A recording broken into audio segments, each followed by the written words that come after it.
At the family dinner, my sister said, "Don't ruin this," and my parents watched me like a threat. She didn't say it loudly. She leaned across the table just far enough that her bracelet brushed my water glass and made it shiver, and she smiled like she was being sweet. "Don't ruin this," she repeated, softer, right into the space between us where nobody else could hear. Her breath smelled like the peppermint gum she always chews when she's nervous or when she wants to look controlled. Across from her, Mum's eyes flicked up the second Mia moved, like a lifeguard scanning the water. Dad stopped mid-cut on his steak. His fork hung in the air for a heartbeat. Both of them looked at me at the same time, not angry exactly, not even surprised, just alert like my face was a match they didn't want striking.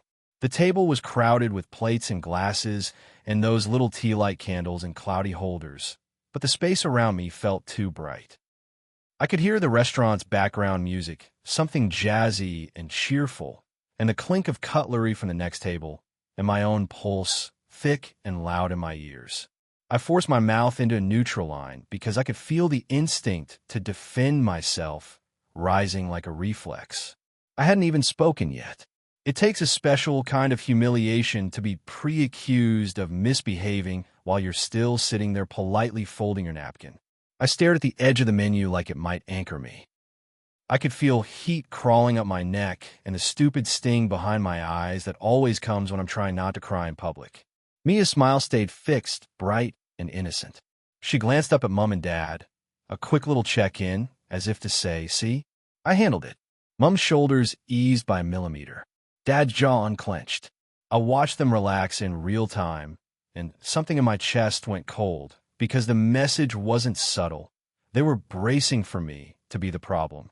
Not Mia, not Dad, not the fact that Mia had just threatened me under a smile. Me. I swallowed and tasted the sharp bitterness of anxiety. My fingers tightened around my water glass hard enough that the condensation slicked against my palm. "I'm not ruining anything," I said quietly. My voice sounded too careful, like I was speaking to a skittish animal. Mia's eyes narrowed just a fraction. Then she widened them again, friendly, performing. "Good," she murmured, "because tonight is about family." It was a Friday night, technically a celebration, though my family celebrations always feel like a test with nice lighting. Dad had picked the place, one of those Italian restaurants with warm brick walls and framed photos of wine bottles and the word authentic printed on the menu like a promise. He said it was to celebrate Mia's engagement. Mia had been engaged for 3 weeks already, but she'd insisted on a proper dinner so everyone could hear the story together, see the ring, take photos, be happy on cue. Mum had texted me twice that day, "Please be on time. Please be nice."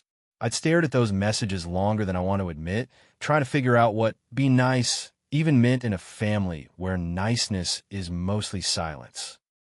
I put on my cleanest button-up, the one that makes me look older and steadier than I feel, and driven there early enough that I sat in the car for 10 minutes with my hands on the steering wheel, breathing like I just run.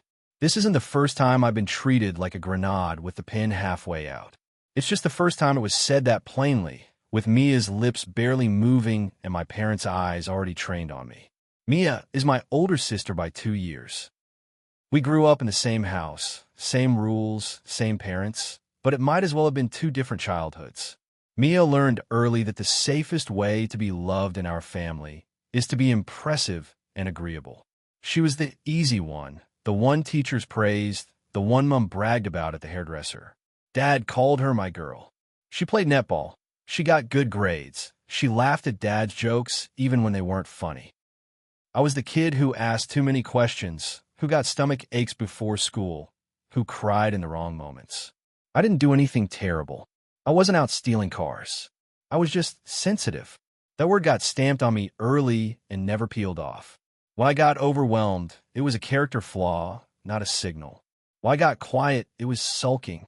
When I tried to explain why something hurt, it was making drama. By the time I hit my early 20s, the family story about me was fully formed. I was the one who couldn't handle life. I had a rough couple of years, dropped out of uni for a bit, bounced jobs, dealt with anxiety I didn't have language for. I'm not proud of it, but I'm also not ashamed anymore. I was struggling, and I kept going anyway. I got therapy. I got steady work. I moved into a small apartment. I pay my rent. I show up to my job. I keep my head down. I don't ask mom and dad for money. I don't call them at midnight with crises. I'm not a mess. But the version of me my family prefers is the messy one, because the messy one keeps everyone else looking stable. Mia benefits from that dynamic. She doesn't have to be cruel to benefit from it, but she often is in little ways that are easy to deny. She'll joke about how I'm high maintenance. She'll tell stories that make me look like I'm permanently 15. She'll say things like, "We just worry about you," while smiling like she's being kind. And mom and dad will nod, because worry sounds nicer than control. So when Mia said, "Don't ruin this," it wasn't about one dinner. It was about keeping the old roles intact, especially now that she had a new audience. Her fiancé, Ethan, sitting beside her, trying to look relaxed and failing. Ethan was nice in a bland, polite way. He shook my hand too firmly and said, "Good to finally meet you," like we were at a networking event.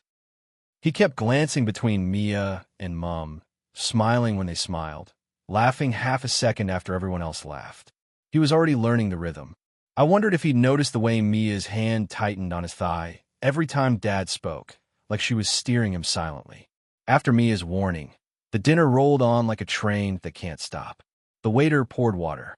Dad ordered a bottle of wine.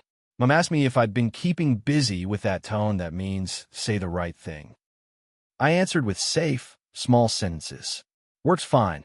Yeah, still at the same place. No, nothing new. Mia launched into the engagement story, because of course she did. She held her left hand up in the candlelight so the ring could catch and sparkle. "He did at the lookout," she said, voice bright. "At sunset. It was perfect." Mom gasped on cue. Dad smiled like he'd personally proposed. Ethan looked at Mia like he was just grateful she was happy. Everyone asked questions. Mia answered like she was on a talk show, rehearsed and charming. I smiled when I was supposed to. I nodded. I tried to stay present in my body instead of floating above it. But every time Mia's voice got loud, I could feel my parents' eyes flick back to me for a quick check, like they were monitoring my reaction. It was exhausting. It made me feel guilty for having a face. Halfway through appetizers, Dad raised his glass. "To Mia," he said, proud and booming. "My girl. Always knew what she wanted. Always made smart choices." He clinked glasses with her. Mom dabbed her eyes dramatically with her napkin. Ethan grinned. Mia's cheeks flushed with satisfaction. Then Dad's gaze slid to me, and his smile tightened. "And to everyone else," he added, like he remembered I existed. "May we all learn something from her example." I felt it like a slap. Not because it was shocking. Dad has always spoken in comparisons. But because the table went quiet for half a beat, just enough for the implication to settle. Mia's lips twitched like she was trying not to smile too hard. Mom gave a little laugh, the kind that smooths over sharp edges. Ethan looked at me, uncertain, then looked away quickly. I could have swallowed it. I have swallowed worse. But something about Mia's earlier whisper, "Don't ruin this," and the way my parents had watched me like a threat, flipped a switch in me. Not rage, not drama, just refusal. I set my fork down carefully so it didn't clatter. My hands were shaking, but I kept my voice calm. "That's a strange toast," I said. "Is there something you want to say to me directly?" The air changed instantly. You know that feeling when a room temperature drops? Mom's eyes widened. Dad's face stiffened. Mia's head snapped toward me, eyes sharp like "How dare you?" Mom hissed my name under her breath like a warning. Dad's laugh was short and humorless. "Here we go," he said. Mia leaned across the table again, smile glued on.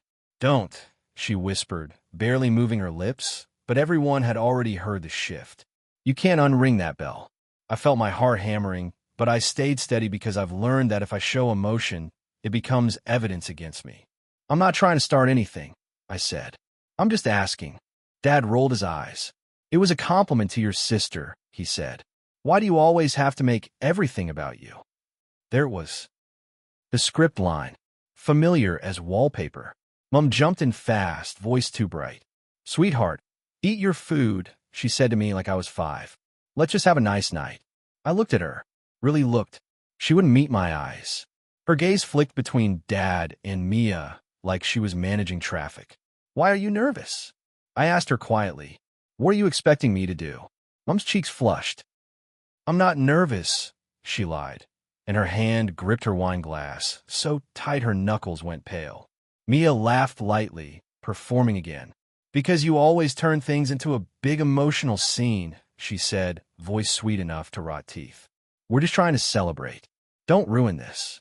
Dad nodded at Mia like she'd said something wise. Exactly, he said. Then he looked at Ethan, as if to include him in the assessment. You'll see, Dad said, chuckling. He's intense. Ethan's smile froze. He glanced at Mia, then back at his plate. I felt my stomach twist. The humiliation wasn't just being spoken about like I wasn't there. It was being introduced to a near stranger as a problem. Like my personality was a warning label. I could feel my body doing that familiar adrenaline surge, the one that makes my hands shake and my throat tighten and my brain race through every past argument at once. I took a slow breath, the kind my therapist taught me. In for 4, hold out for 6. It didn't make me calm. It just gave me a second to choose. I'm not ruining anything, I said again, and this time I let my voice drop firm. But you don't get to pre-blame me for your own discomfort. And you don't get to toast my sister as an example like I'm a failure sitting right here. Silence. Thick, stunned silence. The jazz music kept playing, cheerful and wrong. Somewhere behind us a glass clinked. The waiter paused near our table, sensed danger, and drifted away. Mum's face crumpled slightly, not with empathy, more like panic. Dad's eyes narrowed, anger and embarrassment mixing. Mia's smile snapped into something sharper. Oh my God, she said, loudly enough that nearby tables could hear. See, this is exactly what I mean. You can't just be normal for one night. Dad leaned forward, voice low and furious. Stop, he said. Right now, I felt the old fear flare. Dad's anger used to fill our house like smoke. But I wasn't a kid anymore, and I wasn't in their living room. We were in public. He couldn't slam doors. He couldn't corner me in the hallway. All he had was the family script and the weight of other people's expectations. I'm not yelling, I said, and I kept my hands flat on the table so nobody could accuse me of making a scene. I'm speaking. Mia scolded. You're doing that thing, she said, rolling her eyes. You always do that thing where you talk like you're in therapy and everyone has to tiptoe around you. That one landed because it was true. I have been in therapy and I have learned words for what they do, and those words scare them because words make patterns visible. Mom finally looked at me, eyes glossy. Please, she whispered. Not here. Where then? I asked, and my voice cracked despite me trying to keep it steady. When is it okay for me to exist without being treated like a threat? Dad exhaled hard through his nose. You're being dramatic, he said, because he didn't have anything else. Mia turned to Ethan, laughing as if this was all absurd. Welcome to my family, she said, and squeezed his arm like she was the victim. Something in me went very still. Not angry, just done. I stood up slowly. I picked up my napkin and placed it on the table neat. I pulled my wallet out, slid a note under my water glass for my share of the bill, because I knew they'd use "you didn't even pay" against me later. My hands were shaking, but my movements were careful, deliberate. Mum's eyes widened. Where are you going? She asked, voice too loud. I'm leaving, I said, because you've already decided I'm the problem, and I'm not going to sit here and audition for my own family. Dad's face hardened.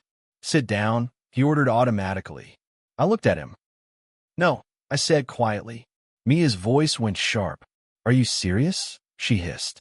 You are ruining this. I felt my throat tighten.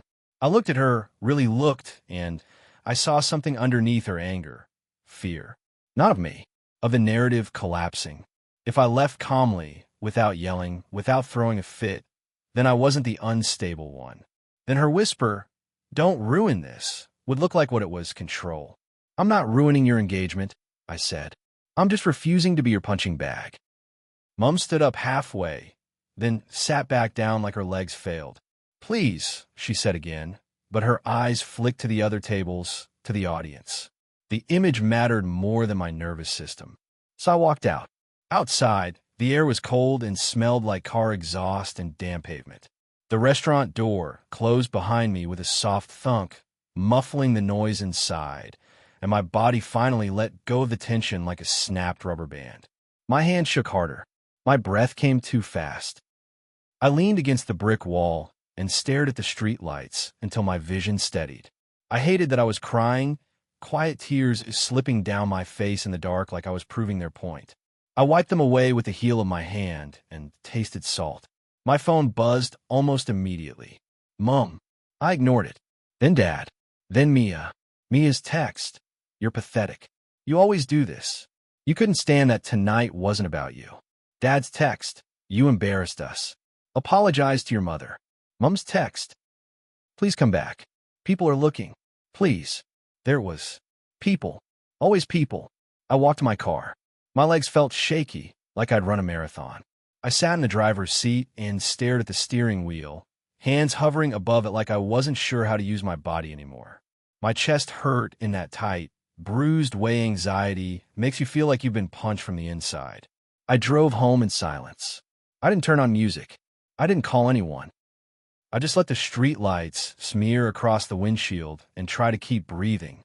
When I got home, I sat on my couch, still wearing my button-up, shoes kicked off crookedly, and stared at the wall. My phone kept buzzing. I watched the screen light up and go dark like a heartbeat. I didn't answer because I knew exactly what the calls would be. Demand for an apology, accusations, Mom crying, Dad angry, Mia smug. The script would play out, and if I stepped back into it, I'd be cast as the villain again. After about 30 minutes, there was a knock on my door. I froze. My stomach dropped. Nobody comes to my apartment uninvited. I stood slowly, heart pounding, and looked through the peephole. Sam. My younger brother stood in the hallway with his hands shoved in his pockets, shoulders hunched like he was bracing for impact too. His face looked pale under the fluorescent building lights. When he saw me through the peephole shadow, he lifted his eyebrows in a silent question. I opened the door a crack. What are you doing here? I asked, voice rough. Sam Hitfield.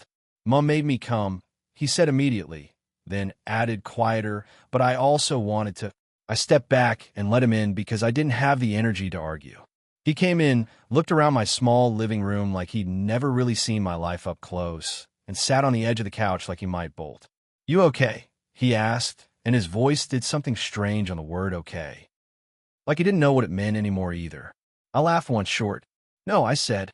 Sam nodded like he expected that. Dad's furious, he said. Mia is crying. Mom. I rubbed my forehead. Did anyone notice what they did? I asked. Or just that I left? Sam is maltaitant. He stared at his hands for a second, then said, I noticed. That hit me harder than I expected. You did? I asked, and my voice sounded stupidly hopeful. Sam nodded. Mia warned you, he said quietly. I saw her lean in. And then Dad did that toast thing. He swallowed. They were watching you the whole time. Like they were waiting. I felt my throat tighten again, but this time it wasn't just pain. It was relief. Tiny, sharp relief because someone else had seen it. I wasn't crazy. I wasn't imagining the way the room shifted around me. Sam looked up at me, eyes shiny. I hate it, he admitted. I hate how they do that to you. I never say anything because he stopped, jaw clenching. Because then it becomes me. I nodded slowly. I understood. That's how scapegoats work. The family system needs one person to carry the discomfort so everyone else can pretend things are fine. If the scapegoat refuses, the discomfort splashes outward. People panic. They scramble to shove it back onto someone. Sam exulted. Mom wants you to apologize, he said, sounding miserable. I stared at him. For what? I asked. Sam's shoulders rose in a helpless shrug. For making a scene, he said, then winced because even he knew how unfair that sounded. I didn't make a scene, I said, and my voice was flat. I spoke calmly. I left calmly. Sam nodded. I know, he whispered. We sat in silence for a moment. The fridge hummed. A car passed outside. My heart was still racing like my body hadn't gotten the memo that I was safe. Sam cleared his throat. Dad said you always twist things, he said, and his eyes flicked up to me like he was bracing for my reaction. I almost laughed, but it came out more like a sigh. Of course he did, I said. Sam's voice dropped. I don't think you twist things, he said. I think they twist you. I stared at him. My chest hurt. Why are you saying this now? I asked because part of me couldn't trust it. Kindness in my family usually comes with a hook. Sam swallowed. Because Ethan looked at me after you left, he said, and his face tightened. He looked confused, like he didn't understand why everyone was mad at you. And Mum kept saying, he always does this, he always ruins things, and I realized, he shook his head, I realized we've all been trained to repeat it. My throat tightened. I looked away because my eyes burned. Sam shifted closer on the couch. I'm sorry, he said quietly, for not saying anything at the table. It's not your job, I said automatically, because I've spent years making it not anyone's job. Sam looked at me with this tired honesty that made him look older than his 23 years. Maybe it should be, he said. A few days later, Mum showed up at my apartment. Not with lasagna, not with apology, with urgency. She knocked like she was in a hurry to fix something. When I opened the door, her eyes were red-rimmed, mascara slightly smudged. She pushed past me before I could even invite her in and stood in my living room like she didn't know where to put herself. You can't do that, she said immediately. I blinked. Hello to you too, I said, voice flat. Mum's face tightened. You humiliated your sister, she snapped, then softened her tone like she was trying a different tactic. She's under a lot of stress. Esther de here. You watch me like a threat, I said quietly. Before I said a word, Mum flinched. Because we never know what mood you're in, she said, and there it was again, the justification that makes their fear feel reasonable. I felt something cold settle in my chest. Mum, I said, do you hear yourself? Mum's eyes filled. I just wanted one nice dinner, she whispered. And I just wanted to sit there without being treated like a bomb, I replied. Mum shook her head like I was being difficult on purpose. Why can't you just let things go? She asked, and her voice cracked. Why do you always have to challenge everything? I took a slow breath. Because letting things go has meant letting myself disappear, I said. And I'm done. Mum wiped her cheeks, frustrated. Mia is getting married, she said. This is supposed to be a happy time. I know, I said, and I wanted it to be happy. That's why I came. That's why I sat there quietly while Dad compared me to her like I was a failure. That's why I swallowed Mia, whispering threats at me like she owns the room. Mum's face twisted. She wasn't threatening you, she insisted. She said, don't ruin this. Before anything even happened, I said. That's not normal. Mum opened her mouth, closed it, then said the line I'd heard my whole life. You're too sensitive. Something in me went very still. I felt tired, not in a sleepy way, in a bone-deep way, like my body had been carrying a weight that wasn't meant for one person. Okay, I said, and my voice was calm in a way that surprised even me. Mum blinked. Okay, she echoed, confused. Okay, I repeated. If I'm too sensitive, then I'm not the right person for this family's idea of peace. And I'm not going to keep trying to be. Mum's eyes widened in panic. What does that mean? She asked. It means, I said, choosing my words carefully, that I'm taking a break. From dinners. From group chats. From being the one everyone watches. I'll talk to you one-on-one when you can talk to me like I'm your child, not your problem. Mum's breathing quickened. You're punishing me, she whispered. I'm protecting myself, I said. Mum started crying in that familiar, helpless way, but this time I didn't rush to fix it. I didn't offer my own ribs as scaffolding for her emotions. I just stood there, steady, and let her feel what she felt. After she left, my phone blew up again. Mia sent a long message about how I was jealous and selfish. Dad sent a short one. You owe your mother an apology. Sam sent one sentence. I'm proud of you. That last one made me cry. Not because it solved anything, but because it was the first time someone in my family had witnessed me setting a boundary and didn't call it drama. I wish I could tell you everything got better quickly. It didn't. Families like mine don't do clean resolutions. They do cycles. They do temporary truces and then the same old patterns wearing a new outfit. But something did change. I stopped returning to the table like a condemned man, hoping for mercy. I went quiet in the group chat. I stopped showing up to just keep the peace. I stopped explaining myself to people who only listen to collect evidence. It hurt, God, it hurt, because even toxic belonging still feels like belonging when it's all you've known. There were nights I stared at old family photos and felt this ache so deep, it was almost physical, like grief was lodged in my ribs. I grieved the version of my mom who could have protected me. I grieved the version of Mia who could have been a sister instead of a manager. I grieved the idea that if I just tried hard enough, they'd finally stop watching me like a threat and start seeing me like a person. A couple weeks after the dinner, Sam called me late one night.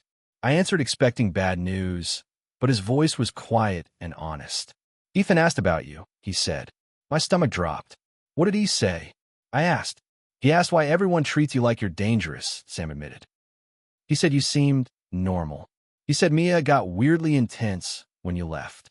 I sat down slowly on my couch. "And what did Mia say?" I asked, though I already knew. "Sam exult. She said you have issues," he said.